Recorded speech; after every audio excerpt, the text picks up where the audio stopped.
আসসালামু আলাইকুম।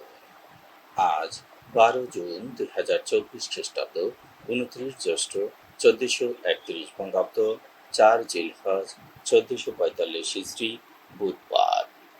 সংবাদ পাঠ করছি মনির হোসেন কামাল। প্রথমেই শুনবেন সংবাদ শিরোনাম। বরগুনায় বৃক্ষরোপণ, মেয়েকে জবাই করে বাবার আত্মহত্যা।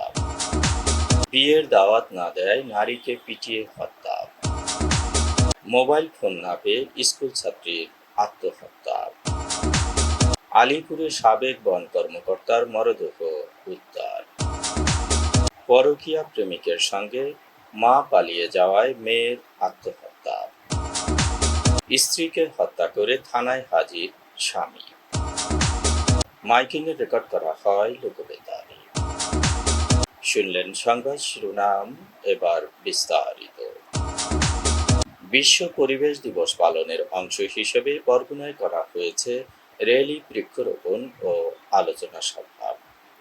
বরগুনা জেলা প্রশাসন দিবসটি পালন করেছে। সহযোগিতায় ছিল পরিবেশ অধিদপ্তর ও সচেতন নাগরিক কমিটি সনাক। আলোচনা সভায় সভাপতিত্ব করেন জেলা প্রশাসক মোহাম্মদ রফিকুল ইসলাম। সভা পরিচালনা করেন অতিরিক্ত জেলা প্রশাসক সার্বিক শুভ্রা দাস। ধারণাপত্র পাঠ করেন সনাকের সভাপতি মনির হোসেন কামাল। আলোচনা করেন জেলা মুক্তিযোদ্ধা সংসদের সাবেক কমান্ডার আলহাজ আব্দুর রশিদ মিয়া, জেলা আনসার ও ভিডিপি কর্মকর্তা বাসুদেব ঘোষ, সহকারী বন কর্মকর্তা তারিকুল ইসলাম, বঙ্গবন্ধু পরিষদের সভাপতি রফিকুল ইসলাম টুকু, পরিবেশ অধিদপ্তর বরিশালের সহকারী পরিচালক আঞ্জুমা আনারা, কালেক্টর স্কুলের শিক্ষার্থী নিশাদ। বরিশালের কাউনিয়ায় নিজের মেয়েকে জবাই করে আত্মহত্যা করেছে বাবা। আজ সকালে কাউনিয়া পানির ট্যাঙ্কের পূর্ব পাশে স্বপ্নবিলাস ভবনের ৪ তলায় এ ঘটনাটি ঘটেছে। হত্যার শিকার শিশু হচ্ছে ৫ বছর ৪ মাস বয়সী রাবেয়া বসরি রোজা। তাকে হত্যার পর নিজের গলায় ধারালো অস্ত্র দিয়ে কেটে আত্মহত্যা করেন বাবা মোহাম্মদ নাইম হাওলাদার। নিহত নাইম উজিরপুর উপজেলার বরাকোটা এলাকার শাহজাহান হাওলাদারের ছেলে। ৪ মাস আগে স্ত্রীর সঙ্গে বিচ্ছেদ হয় নাইমের। গতরাতে ফোন করে স্ত্রী জানিয়েছে সকালে মেয়েকে নিয়ে যাবে, তাই বটি দিয়ে মেয়েকে জবাই করেন বাবা। পরে নিজের গলা কেটে আত্মহত্যা করেন। নাইম পেশায় ছিল গাড়ি চালক। বিয়ের নিমন্ত্রণ না দেয়াকে কেন্দ্র করে প্রতিবেশী দুই পরিবারের মধ্যে সংঘর্ষে নীলিমা শিকারী নামে এক নারীর মৃত্যু হয়েছে। গতকাল সকালে পটুয়াখালী সদর উপজেলার কমলাপুর ইউনিয়নের ধরান্দি গ্রামের আনন্দপাড়ায় এ ঘটনাটি ঘটেছে। নিহত নীলিমা ওই এলাকার সুনীল শিকারীর স্ত্রী। কয়েকদিন আগে নীলিমা ও তার স্বামী সুনীল নাতনির বিয়ে দেয়। এতে নিমন্ত্রণ না পেয়ে তার কারণ জানতে চায় প্রতিবেশী রণজিৎ রায়। এ নিয়ে তখন দুজনের মধ্যে কথা কাটাকাটি হয়। এরই জেরে মঙ্গলবার সকালে রায় পরিবারের কয়েকজন শিকারী বাড়িতে এসে হামলা চালায়। এ সময় লাঠির আঘাতে নীলিমা মারা যায়। পিরোজপুরের নাজিরপুরে মোবাইল ফোন কিনে না দেয় সিকতা বড়াল নামে এক স্কুল ছাত্রী বিষ পানে আত্মহত্যা করেছে। গতকাল সকালে দেউলবাড়ি ইউনিয়নের পাকুরিয়া গ্রামে এ ঘটনাটি ঘটেছে। সিকতা বড়াল ওই গ্রামের উত্তম বড়ালের মেয়ে ও নাওটানা মাধ্যমিক বিদ্যালয়ের ১০ম শ্রেণীর ছাত্রী ছিল। সম্প্রতি মোবাইল ফোন কিনে দেওয়ার জন্য সিকতা তার মা বাবার কাছে বায়না ধরে, কিন্তু তারা মোবাইল ফোন কিনে দেয়নি। এ কারণে অভিমান করে সিকতা ঘরে থাকা কীটনাশক পানে আত্মহত্যা করেছে। কলাপাড়ার আলিপুরে ভাই ভাই আবাসিক হোটেল থেকে শফিকুর রহমান নামে সাবেক বন কর্মকর্তার মরদেহ উদ্ধার করেছে পুলিশ। আজ বেলা ১১টায় হোটেলের দরজা ভেঙে তার মরদেহ উদ্ধার করা হয়। নিহত শফিকুর রহমান চাঁদপুরের চান্দরা পাটোয়ারি বাড়ি এলাকার বাঘরপুর গ্রামের মতিউর রহমানের ছেলে। শফিক গত বছরের ডিসেম্বর থেকে এই হোটেলের ১১ নম্বর রুমে ব্যাচেলর ভাড়াটিয়া হিসেবে অবস্থান করছিল। গতরাতে খাবার খেয়ে ঘুমিয়ে পড়ে। আজ সকালে হোটেল কর্তৃপক্ষ নাস্তা খাওয়ার জন্য ডাকাডাকি করলে কোনো সাড়াশব্দ না পেয়ে আশেপাশের লোকজনকে খবর দেওয়া হয়। এ সময় হোটেলের জানালার ফাঁক দিয়ে তার মরদেহ খাটের পাশে পড়ে থাকতে দেখা যায়। রুমের মধ্যে টিভি চলমান ছিল। মহিপুর থানার ওসি আনোয়ার হোসেন তালুকদার জানিয়েছেন, তারা দরজা ভেঙে মরদেহ উদ্ধার করেছেন। বরিশালের বানারীপাড়ায় জান্নাতুল নামে এক কিশোরী আত্মহত্যা করেছে। জান্নাতুল ওই গ্রামের সৌদি প্রবাসী পাপুনের মেয়ে এবং স্থানীয় সলিয়াবাদপুর ফজলুল হক মাধ্যমিক বিদ্যালয়ের ৭ম শ্রেণীর শিক্ষার্থী। জান্নাতুলের মা শান্তা পরকীয়ায় আসক্ত। সোমবার রাতে শান্তা পরকীয়া প্রেমিকের সঙ্গে পালিয়ে যায়। মা পরকীয়া প্রেমিকের সঙ্গে চলে যাওয়ায় কষ্ট ও লজ্জায় জান্নাতুল গলায় ফাঁস দিয়ে আত্মহত্যা করেছে। গতকাল জান্নাতুলের ঝুলন্ত মরদেহ পাওয়া যায়। ফেনীর সোনাগাজীতে সিনথিয়া ইসলাম খুশবু নামে এক গৃহবধূকে হত্যা করে থানায় গিয়েছে স্বামী আলী আক্কাস রনি।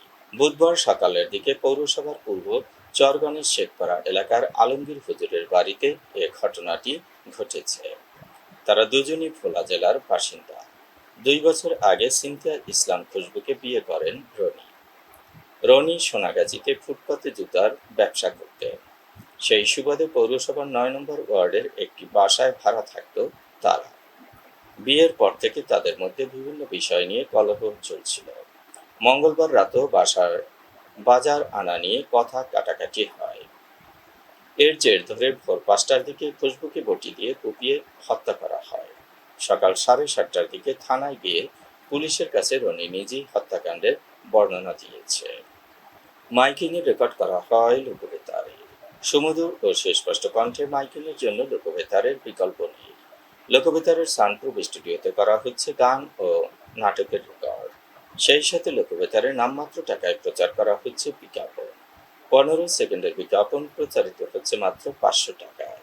30 সেকেন্ডের বিজ্ঞাপন 1000 টাকা, 45 সেকেন্ডের বিজ্ঞাপন 1500 টাকা আর 1 মিনিটের বিজ্ঞাপন প্রচার করা হয় মাত্র 2000 টাকায়।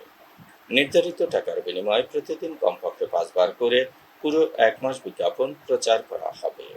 মাইকিং ও বিজ্ঞাপনের জন্য যোগাযোগ করবেন 0-17755664445 নম্বরে। এবারে শুনবেন আবহাওয়ার খবর।